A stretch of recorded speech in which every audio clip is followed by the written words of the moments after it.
하겠습니다.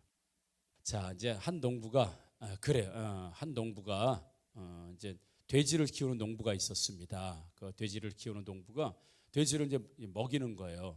근데 한 이제 박사가 아주 똑똑한 박사가 지나가다 보니까 이 농부가 돼지 먹이를 그러니까 열매를 먹이는데 열매를 어떻게 먹이냐 보니까 돼지 한 마리를 끌어안고 돼지 한 마리를 끌어안고 그냥 나무를 기어 올라가는 거예요.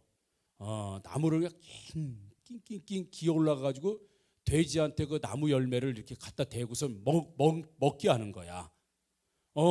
이해가 되시죠? 이 상상이 되죠? 그래가지고 그리고 또 한 마리가 이제 그 나무 열매를 다 먹으면 또 낑낑 대고 끌어안고 또 내려와. 그리고 다른 걸 또 껴안고 또 막 올라가 가지고 또 나무 위에서 또 먹이고 이렇게 먹이는 거예요. 그러니까 지나가던 박사님 보니까 참 미련하기 짝이 없는 거예요. 아니 이렇게 비효율적이고 아니 이렇게 비생산적으로 먹이를 먹여 그냥 따가지고 그냥 먹이면 되는 거지. 그럼 돼지를 막 껴안고 올라가서 뭐 이런 게 더 있어. 그래가지고 이 박사님이 많이 공부한 박사님이 그 농부에게 보시오.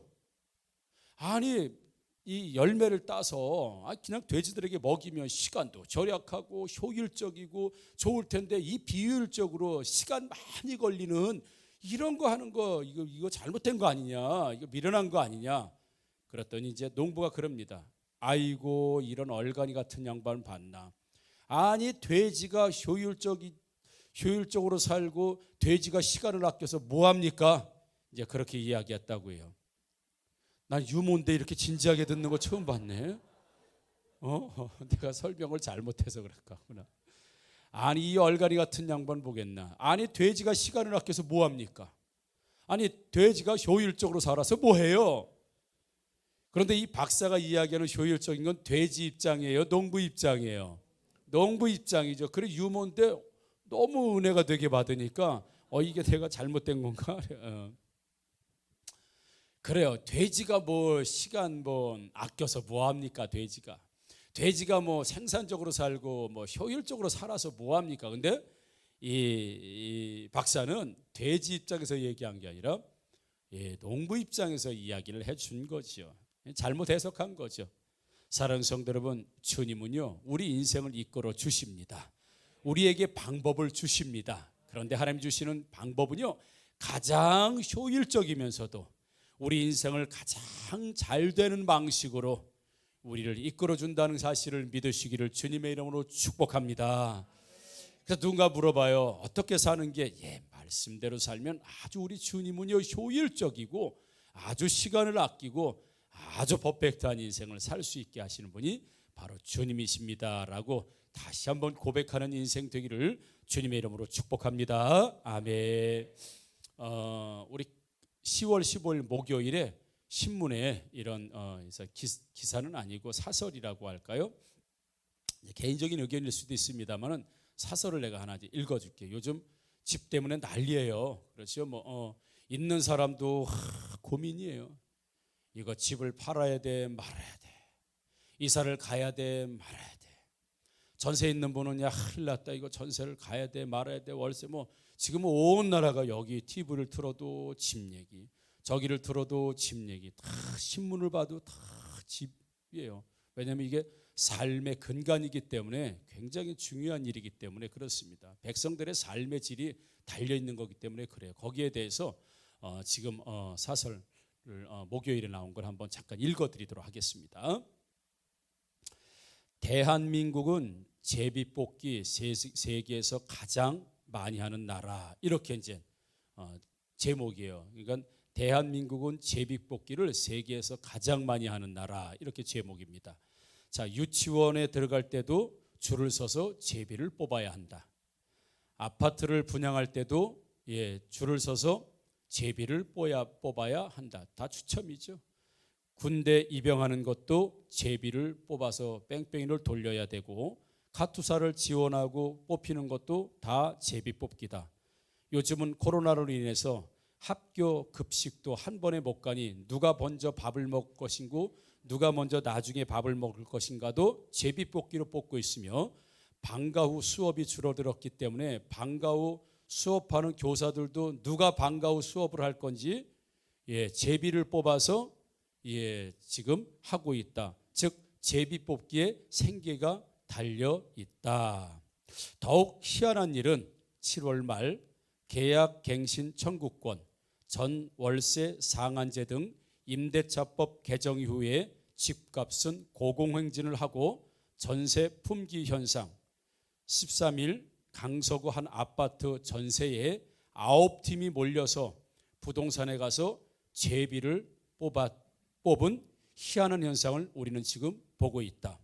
얼마 전 책 한 번도 경험해보지 못한 나라, 한 치 앞도 한 번도 경험해보지 못한 나라의 내용에서도 한 치 앞도 내다보지 못하는 정치인과 관료들 때문에 골탕 먹는 것은 국민들이다. 벨기에 역사학자 다비트 판 레이브라우크는 국민을 위한 선거는 없다라는 책에서 주로 선거에서는 기득권층이 선출되기 때문에 선거 제도가 오히려 민주주의를 해친다. 이대로 가다가는 경제부총리도 국토부 장관도 제비 뽑기로 해야 할 것 같아. 이 정도 되었으면 누군가 책임을 져야 하는데 아무도 책임지는 사람은 없다. 책임져야 할 사람도 제비로 뽑아야 할 것 같다. 이렇게 끝났습니다. 참 조금 전에 말씀드린 것처럼 집값, 또 전세, 월세 때문에 온 나라가 시끄럽습니다. 오죽하면 영끌이라는 말이 나왔다고 그래요. 영혼까지 끌어모아서 집을 지키고 구해야 요즘 집을 구할 수 있다. 그래서 영끌이라고 하는 신문에 나온 내용이 그렇습니다. 지금 온 국민들이 집이 있는 사람은 이걸 내가 어떻게 재테크를 해야 될 것인지, 어떻게 불려야 될 것인지를 아주 고민을 많이 하고요. 전세든 월세든 모든 지금 국민들이 부동산에 온통 지금 집중되어 있는 모습을 볼 수 있습니다. 그러면서 경제면에 보게 되면 큰 타이틀에 이렇게 나왔습니다. 그러니까 여러 채를 가지고 있는 사람들, 주택을 여러 채 보유하고 있는 사람들이 뭐라고 얘기하냐면 여러 채 보유하면 보유세라든지 뭐 증여세라든지 세금을 왕창 물리겠다 이거예요. 그런데 그들의 답변이 뭐냐고 하면 집값이 오를 게 뻔한데 세금 내고 말지, 그리고 물려주는 것이 더 낫다, 이렇게 얘기하고 있는 거죠. 그러니까 내가 세금 폭탄을 아무리 맞아도 세금을 아무리 많이 내도 내겠다 이거예요. 왜? 더 올라갈 거니까. 올라가는 게 더 높지 세금이 높지 않는다 이거예요. 그러니까 배짜라식으로 다주택 있는 분들, 많이 가지고 있는 분들은 세금 내겠다는 얘기, 얼마든 내겠다. 왜? 그거 이상 올라갈 거니까. 지금 나라 상황이 이렇게 됐어요. 과연 제도를 바꾸면 이 문제가 해결될 수 있을까? 법을 바꾸면 임대차 3법이라고 하는 거 부동산 잡겠다고 했는데 지금 이런 일들이 일어나요. 그래서 사설에서 나온 것처럼 정말 잡겠다고 했던 일인데 오히려 백성들만 골탕 먹고 죽어나가는 이런 상황을, 이걸 누가 책임질 것이냐, 책임질 사람도 제비를 뽑아야 될 것이냐라고 할 만큼 지금 어려운 상황이에요. 이건 우리 성도들의 삶과도 밀접한 관계를 맺을 수밖에 없는 게 바로 이 문제라는 거 우리가 알아요. 그래서 사랑하는 성도 여러분, 그 제도를 바꾸거나 아니면 법을 바꾸면 과연 이 주택 문제가 해결이 될 수 있을까? 이 부동산 문제가 해결될 수 있을까요? 이미 전 세대가 다 부동산을 가지고도 수십 퍼센트가 남는 이 지경이, 뭐 뉴스에 나오니까 한 집에 200채가 넘는 집을 가지고 있는 사람들도 있대. 그렇죠? 뭐 지금 20몇 개월짜리 아기가 뭐 10몇 억짜리 샀다고 신고하고 세금을 냈대. 참 이런 세상, 어쩌면 집 한 채 없고 어쩌면 땅 한 평 없고 어쩌면 그렇게 사는 사람은 마치 실패한 인생처럼 그렇게 생각되어질 만큼 그 어떤 시대보다 어떤 나라보다도 이 부동산에 대한 관심이 집중된 지금 현실의 오늘의 이야기를 우리 하는 거죠.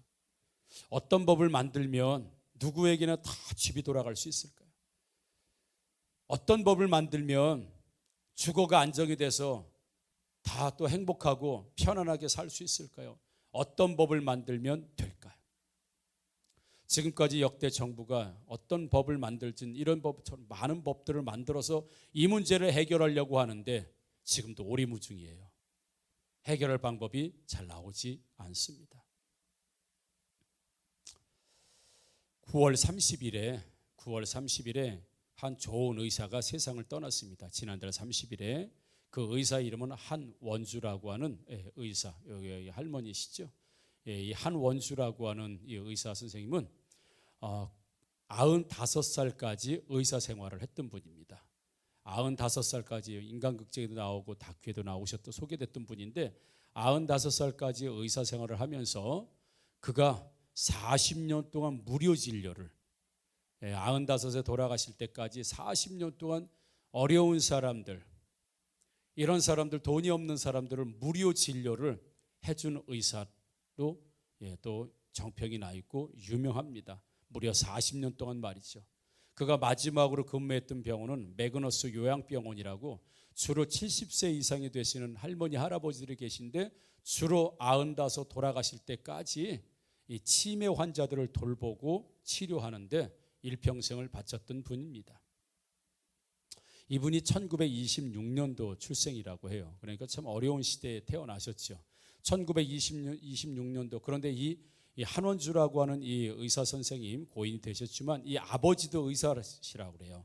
아버지도 의사고 또 항일 운동, 독립운동에 굉장히 최선을 다하셨던 분이라고 합니다. 그래서 아버지가 이 딸에게 내가 공부하고 싶다고 하면 얼마든지 공부를 내가 후원해 줄 테니까 내가 하고 싶은 공부는 다 해라.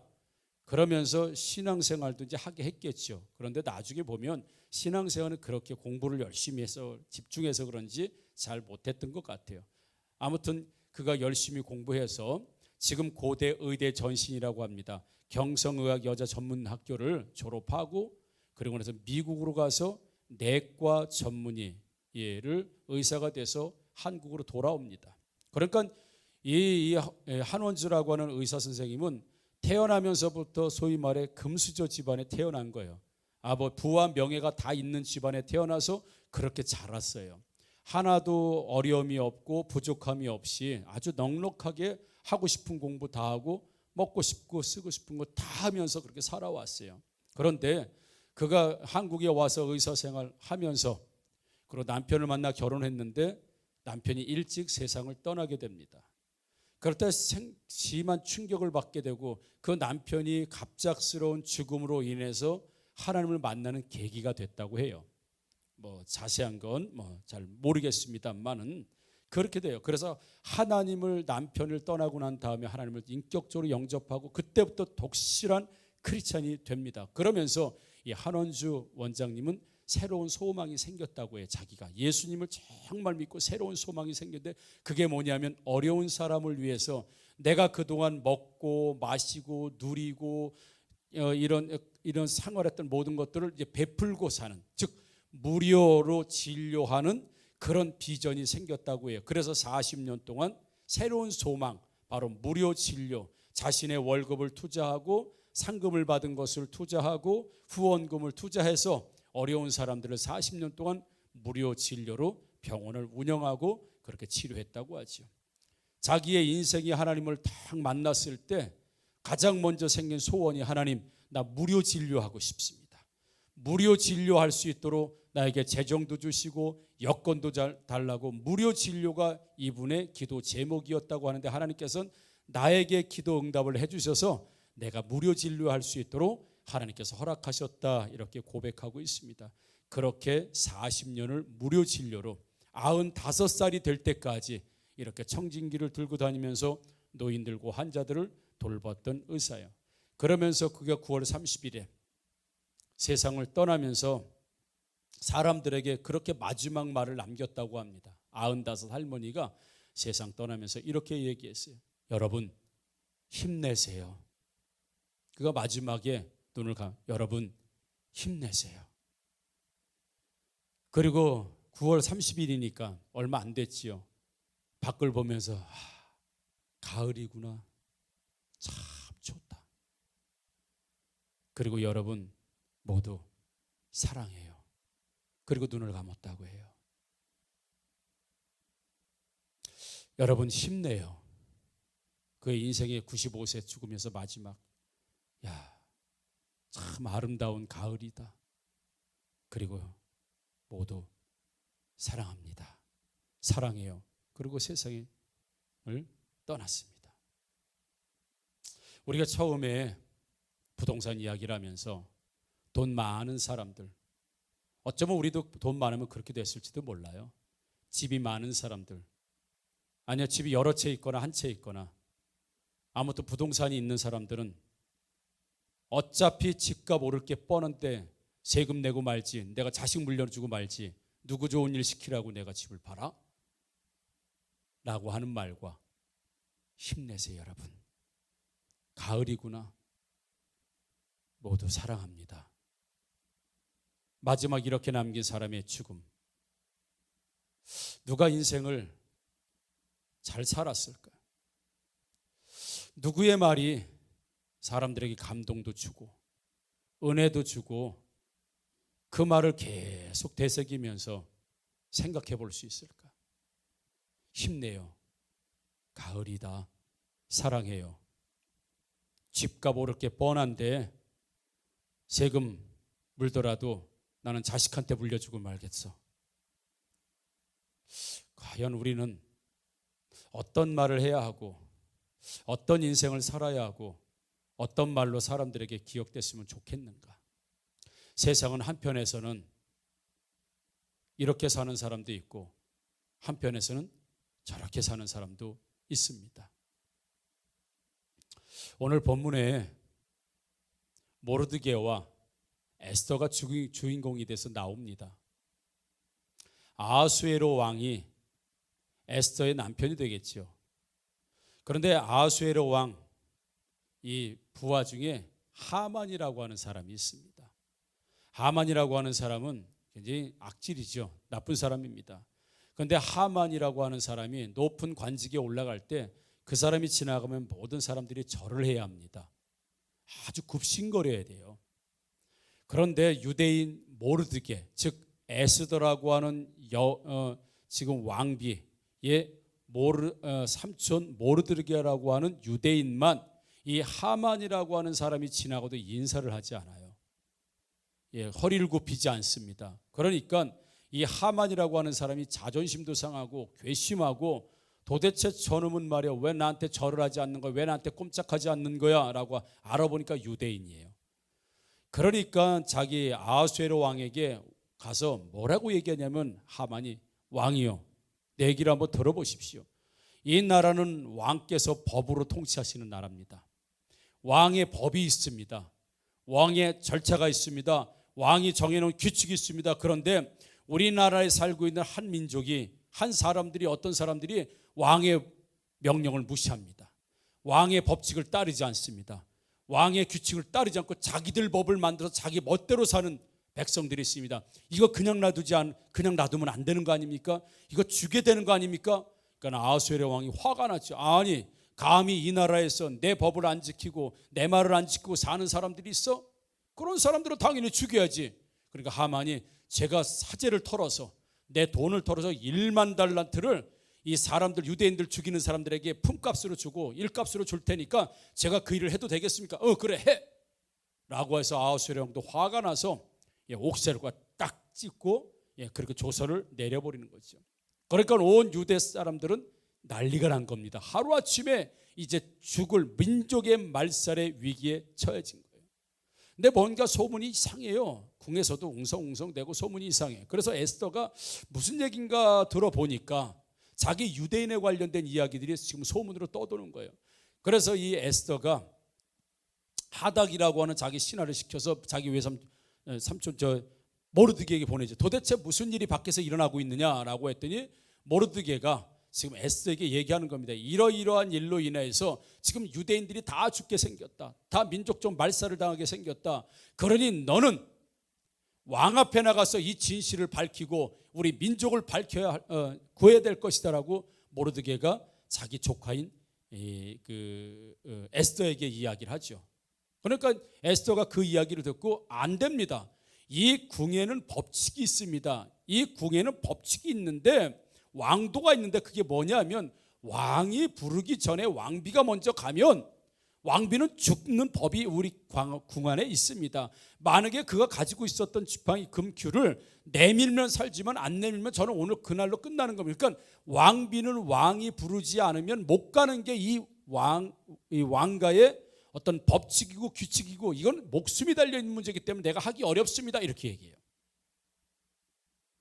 그러니까 그 이야기를 들었던 모르드게가 뭐라고 얘기했냐면, 에스더야 잘 들어라.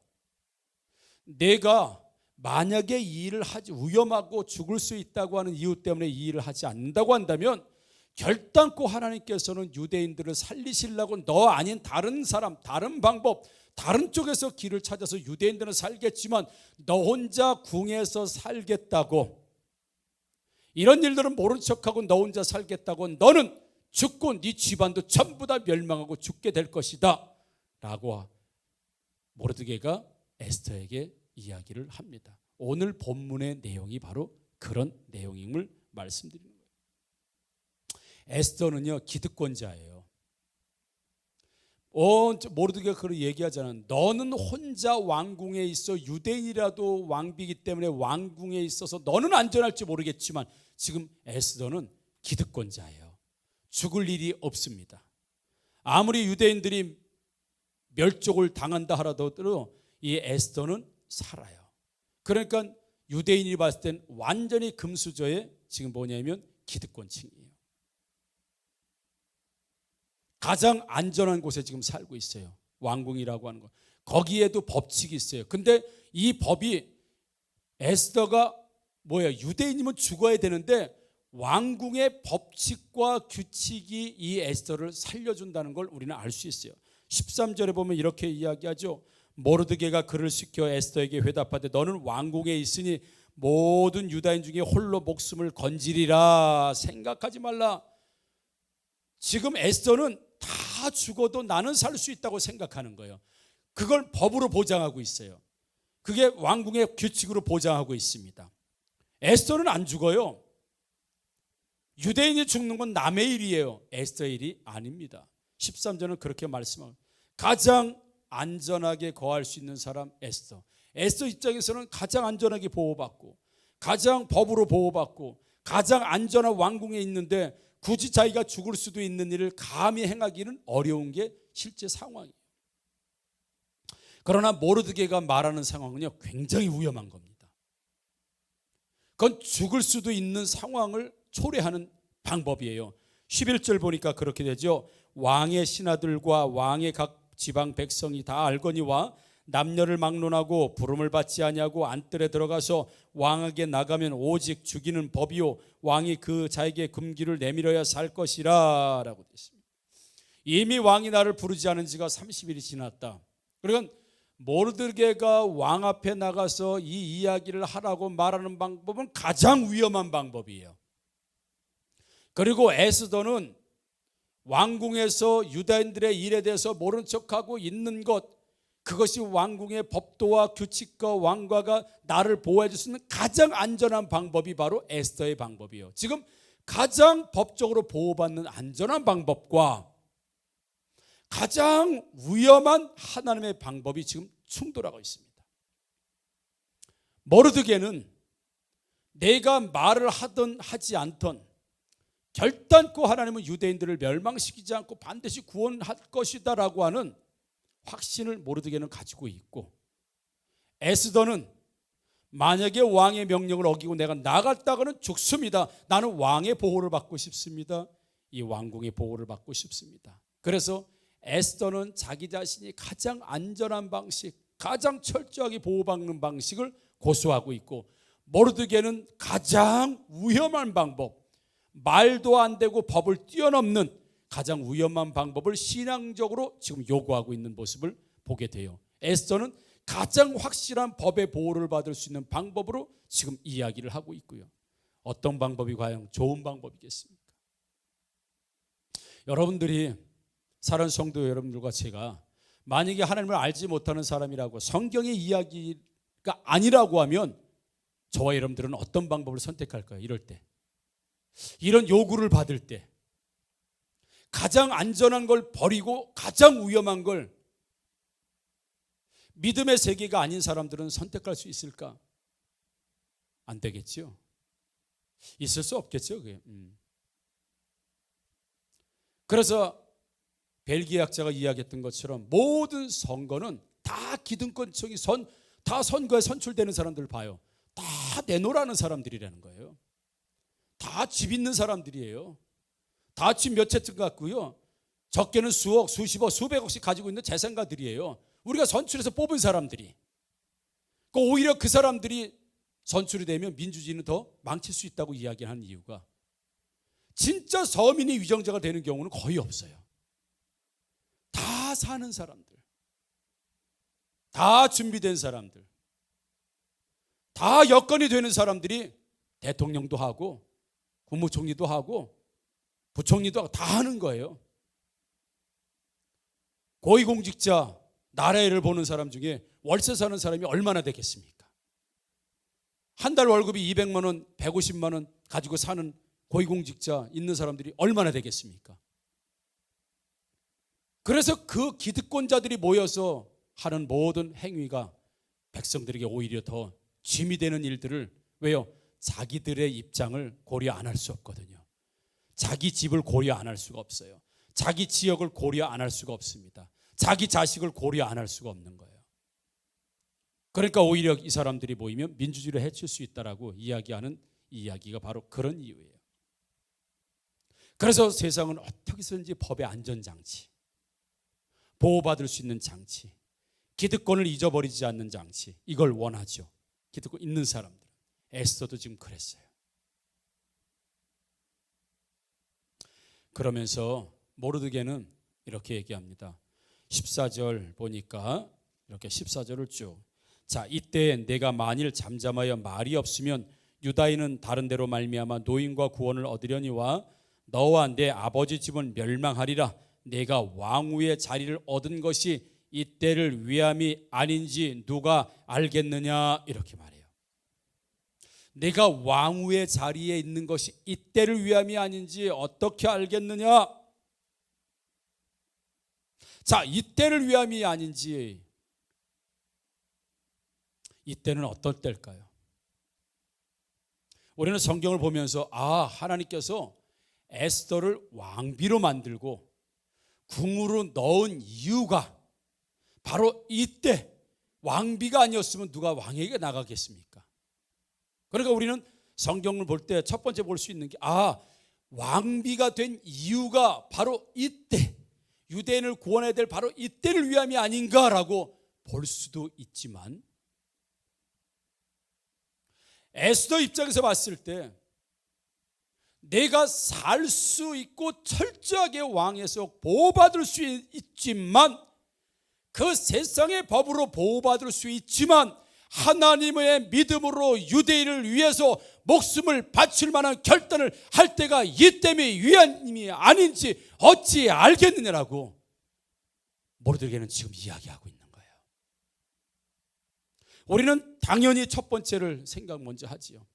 내가 왕비가 된 이유가 바로 유대인을 위해서 하나님의 미리 준비하신 것이 아닌지, 이때를 위함이 아닌지 어떻게 알겠냐 말할 뿐만 아니라, 에스더야, 내가 지금 너는 산다. 너는 100% 산다. 너는 기득권층이다. 너는 법으로 보호받고 있다. 너는 왕이 보호한다. 왕궁이 보호한다. 그런데 이 법을 깨고 믿음의 법으로 목숨을 걸고 유대인을 위해서, 하나님을 위해서 내가 죽고자 하는 그 선택을 함이 완벽하게 사는 이때에 완벽하게 믿음으로 죽음을 선택할 수 있는 기회를 하나님 너에게 주심을, 그 기회인 줄 네가 어찌 알겠느냐. 그렇게 지금 모르드게는 에스더를 향해서 질타하고 있는 모습을 보게 돼요. 못 살겠습니다. 어렵습니다. 낭떠러집니다. 소망이 없습니다. 망했습니다. 그때 뒤집어 생각해서, 거꾸로 생각해서 가장 안전하다고 생각할 때 믿음의 길이지만 가장 위험한 길을 선택하게 하시는 것이 하나님의 뜻이라면 가장 절망적일 때 믿음으로 생각해서, 말씀으로 생각해서, 신앙으로 생각해서 가장 희망적인 때가, 가장 희망적인 생각, 가장 올바른 판단, 가장 믿음의 계획을 세울 때가 오히려 가장 어려운 지금이 아니겠는가. 그래서 하나님은 지금 가장 어려운 기회를 주시고 가장 어려운 인생의 고비를 주신 이 상황이 믿음으로 결단하고 신앙으로 계획하고 말씀으로 바라보는 이때를 위함인지 어떻게 알겠느냐라고 하는 모르드게의 음성을 들으시는 저와 여러분들 되기를 주님의 이름으로 축복합니다. 다 죽었어, 우리 집 망했어, 우리 집 망했어, 끝났어 라고 다 말할 때 왜 하나님은 우리 집을 망하게 했을까? 왜 안 되게 했을까? 왜 어렵게 했을까? 왜 이 고난 속에 있게 하셨을까? 바로 그때 가장 희망적인 생각을 할 수 있도록 무엇으로요? 믿음으로. 가장 소망적인 계획을 세울 수 있도록 뭐래요? 주님의 이름으로. 다시 한번 비전을 가지고 다시 한번 일어설사가 아니고 일어설 수 있다고 하는 가장 절망적인 생활을 삶을 우리에게 주신 이유는 그때 믿음으로 가장 소망 있는 결단을 할 수 있도록 하나님의 고난이 바로 이때를 위함이 아닌지 생각해 보라고 하는 말씀을 들으시기를 주님의 이름으로 축복합니다. 저는 이 말씀을 보면서 너무 은혜가 됐어요. 여러분들의 표정처럼 그렇게 안 했어요. 나는 얼마나 은혜하다. 코로나 장사 안 돼요. 코로나 때문에 사람 만나기 어려워요. 코로나 때문에 전도 안 돼요. 코로나 때 다 안 돼요. 코로나 때문에. 오히려 코로나 때에도 여전히 교회는 성장할 것이고 건축은 이루어지게 될 것이고 가장 어려운 시기라고 하는 이때 가장 하나님의 역사하심을 오히려 보여주기 위해서 이때를 허락함이 아니신지 생각해 보라고 할 때 우리는 어렵다고 해서 어려움으로 끝나는 인생이 아닙니다. 우리는 절망이 왔다고 해서 절망으로 계획을 세우는 인생들이 아니라는 겁니다. 가장 절망적일 때 가장 믿음과 신앙과 양육과 말씀의 가치를 통해서 가장 소망적이고 가장 희망적이고 가장 미래적인 계획과 선포와 그런 고백을 할 수 있는 기회가 이때를 위해서 우리 지금 고난을 하나님 주신 것이 아닌가. 너를 한번 생각해 보라고 하는 것처럼 선포하고 기도하고 하나님 앞에 오히려 뒤집어서 생각해요. 끝이라 생각할 때 뒤집어 생각해. 뭐로 뒤집어 생각해요? 믿음으로 뒤집어 생각해 보는 거예요. 말씀으로 뒤집어 생각해 보는 거예요. 그게 하나님이 우리에게 주시는 길이에요. 그게 유대인이 살 수 있는 길이었어요. 그게 에스더도 살고 유대인도 살 수 있는 길이었어요. 제가 잘 이야기하는 의사 벤카슨 이야기를 또 한 번 하겠습니다. 흑인 의사 샴쌍둥이를 분리하는 최초의 외과 의사. 예일대를 졸업했지요. 그리고 의사 시험을 볼 때 화학 시험을 봐야 된다고 합니다. 근데 가장 공부가 안 됐던 게 화학 시험이래요. 화학 시험에 합격을 해야, 패스를 해야 의사가 될 수 있다고 해요. 의사가 되는지 의대를 졸업하는지 모르겠습니다만 안 되는 거예요. 밤을 새워 공부해도 안 되는 거예요. 화학 시험은 정말 안 됐다고 합니다. 벤카슨 얘기하기를. 독실한 크리스찬이잖아요. 그리고 안 되는 거예요. 아무리 해도 진짜 안 되더래요.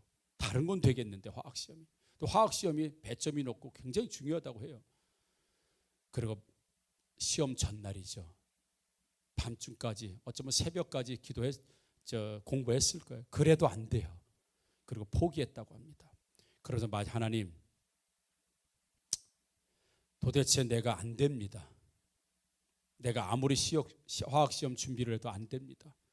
최선을 다했어요. 최선을 노력을 다했습니다. 안 됩니다. 하나님 도와주세요. 이제는 내 능력으로 내 힘으로 할 수 없습니다. 화학시험에 붙지 않으면 나는 의사가 될 수 없습니다. 하나님 도와주세요. 최선을 다해도 자기 능력이 안 되는 거예요. 그리고 기도했습니다. 간절히 기도하고 그냥 잤어요. 안 되니까. 그런데 꿈에서 자기 강의실에 자기 혼자 앉아 있고 웬 낯선 사람이 들어오더니 시험 문제를 내드려요. 칠판에 쭉 쓰면서 풀어보라고. 그 시험 몇 가지 나온 칠판에 쓴 걸 막 꿈에서 풀다가 꿈을 깬 거예요. 근데 너무 꿈이 생생한 거예요. 그래서 교과서를 막 뒤져보면서 중요하다고 그 꿈에서 나왔던 것들을 전부 다 체크해가지고 그걸 열심히 공부했다 그러죠. 일어나서 잠자다 일어나서 꿈에 깨서. 그리고 다음 날 600명이 시험을 봤다고 해요. 화학시험을. 600명이 화학시험을 보는데 너무 놀라운 건 예상하셨겠지만 꿈에서 본 문제가 그대로 나왔어요. 그러니 문제를 그대로 알고 공부를 하고 갔으니 이거야 뭐 누워서 식은 죽 먹기지. 벤가스는 600명 화학시험 중에 1등합니다. 이게. 그러면서 벤가스는 자기의 그런 인생을 경험을 이야기하면서 자기가 안 될 때가 있었던 거예요. 아무리 똑똑하고 유능해도 안 됐던 게 있을 거예요. 그러면서 이래요. 이렇게 얘기합니다. 세상의 눈치보다 훨씬 위에 하나님의 눈이 있다. 그렇기에 그분께 내 마음을 순종시키고 하나님의 마음으로 내 마음을 가득 채우는 것은 인생에서 가장 의미 있는 일이다. 이렇게 얘기해요. 아무리 내가 눈을 들어서 세상을 바라보고 지혜롭게 판단하고 결정하고 한다 하더라도 세상의 눈치 보면서 세상을 그렇게 산다 하더라도 훨씬 위에는 하나님의 눈이 있음을 반드시 우리는 기억해야 된다라고 고백하고 있습니다. 사랑하는 성도 여러분, 막혔을 때, 안 될 때, 어려울 때, 가능성이 없을 때 다시 한번 믿음으로 뒤집어 생각하기를 주님의 이름으로 축복합니다. 신앙으로 뒤집어 생각하기를 주님의 이름으로 축복합니다. 양력으로 뒤집어 생각하기를 주님의 이름으로 축복합니다. 머리로 생각하지 말고 말씀으로 생각하자고요. 내 마음으로 생각하지 말고 믿음으로 생각하고 계획을 세우면 반드시 해결책이 나오고 반드시 하나님의 응답이 오며 반전이 일어난다는 사실을 믿으시기를 주님의 이름으로 축복합니다. 아멘. 우리 함께 일어나셔서 찬양하도록 하겠습니다.